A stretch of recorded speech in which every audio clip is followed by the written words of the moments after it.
Hey everyone, thanks for joining the Saving Your Future podcast. This week we're going to talk about what you need to do to create a rainy day fund and why it's important. I find that a rainy day fund is especially important when you're just really starting out. So, what you want to do is put aside a certain amount of money that's going to cover expenses for a particular period of time. Sometimes, depending on where you're at, it could be 3 months, 6 months, and 6 months is probably a pretty good place to be. What would happen if you wound up losing your job and another job doesn't come right around the corner? So, what would you do in a situation like that? You need something to fall back on. So that's why 6 months worth of money is definitely a good thing to put aside. And obviously, it's something you have to build up to. Another good reason for it is, a lot of people live paycheck to paycheck.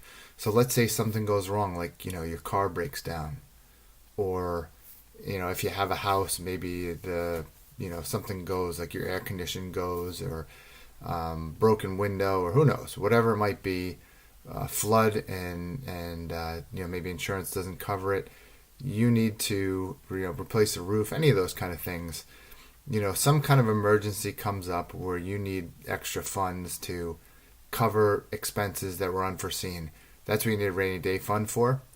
So, most people don't really think of that, and, they don't really have that prepared and planned for, but, it's something that's part of it, any strategy to make a successful financial future for yourself. So I think once you have a house, it makes it a little bit easier because you can rely on a home equity loan, or you can rely on other investments that might be able to see you through. Also, life insurance, health insurance, all those type of things will definitely help minimize the need for additional funds in a rainy day fund. But it's very important to make sure that you have money for those unforeseen expenses, because those can happen at any time. And as we all know, when that hits, the last thing you want to have to do is try to put that money on a credit card. Putting those kind of things on a credit card is only going to create a situation where you're just adding more debt and just exacerbating the problem. So, what do you do to create this? One of the things that is essential is to kind of look at how much money can I really afford to live on, and how much cushion do I have. You want to also be saving for retirement, but you want to make sure that you have some particular money aside, like I say, just in case an emergency comes up, and you'll be able to then take care of whatever that situation is, and without putting yourself in a bigger bind with taking on additional debt.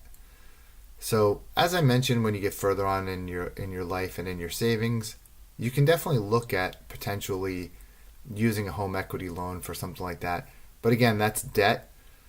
But a lot of people say, well, put aside 6 months, and if you're starting out, then by all means, definitely. When you get toward the middle part of your career, you're probably at the pinnacle or the peak of your career. Finding a new job should probably be fairly decent. And if we're talking about 2018 here, the market's really hot. So, there's more jobs available than there are people, but that's not always going to be the case. So, what if you're out of work for a little period of time?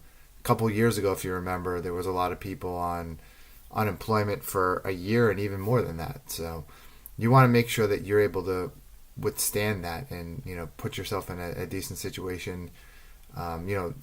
It's never ideal. It's never ideal to be in that situation. However, if you have a plan for it, it's going to make it a little bit easier.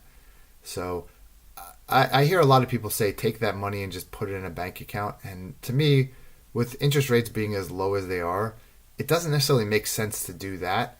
So, what other investment can you then take that money and put it into so that you're at least getting a decent return on your investment while you're also keeping that money safe and not really risking it in the stock market or something like that. So, maybe it's a balance, but again, you want to make sure that you're building that money, but you're also keeping it safe so that it'll be there for you when you need it. There is a place for stock investments. There is a place for taking that, more risky approach towards your stocks, towards your investing. But when it comes to your rainy day fund, you want to have liquid funds. So you don't want to be in a situation where, okay, I have, $2,000 into stock A and it just went down to 1,000. So, but I really need to tap that money, so I'm gonna have to take that huge loss. So that's not gonna be a great place to draw your money from, because you're putting yourself in a situation in a stock market that's probably cyclical, and if you believe in that stock, it'll come back at some point. Then you really don't want to be in the situation where that's your only alternative, is to pull money out of that investment. So, where do you put it? Like I say, some people say put it into a just a bank account, and I'm okay with that for a small amount of money. But I still think you're giving up a lot of funds when it comes to doing that.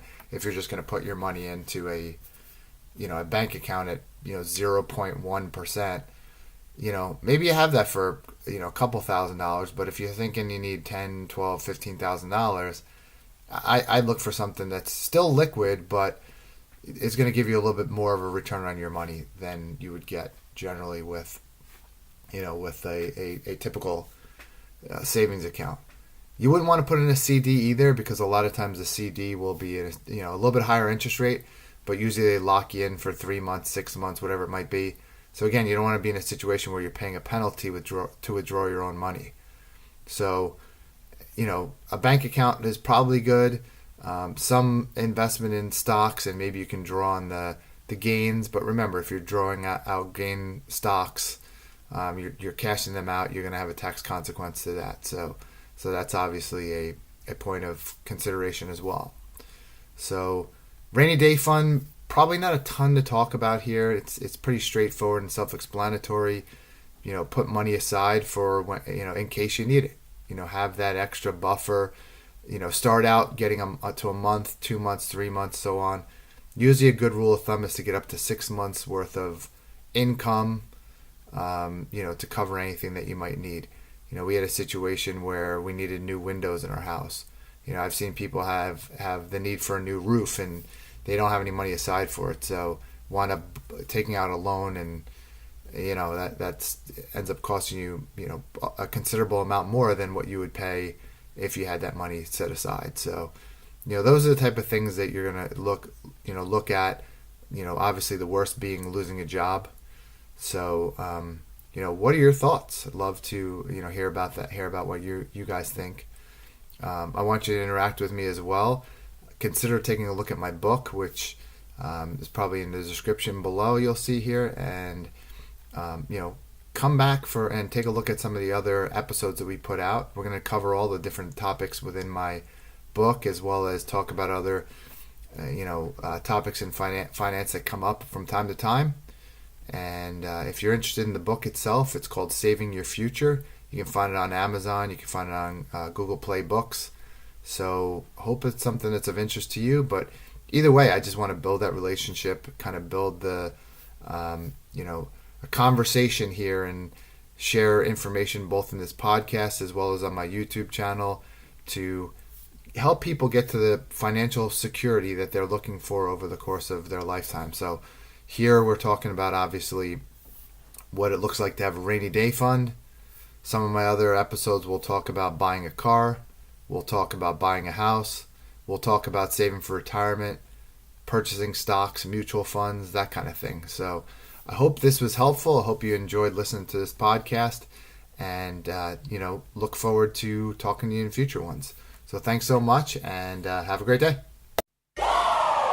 Want entertainment designed just for you? Then check out customizable streaming TV from Xfinity. It makes your life simple, easy, awesome. Xfinity gives you customizable streaming TV options. Enjoy the most free shows anywhere on any device, and even access your streaming apps right on your TV with X1. Go to Xfinity.com, call 1-800-XFINITY, or visit a store today to learn more. Restrictions apply.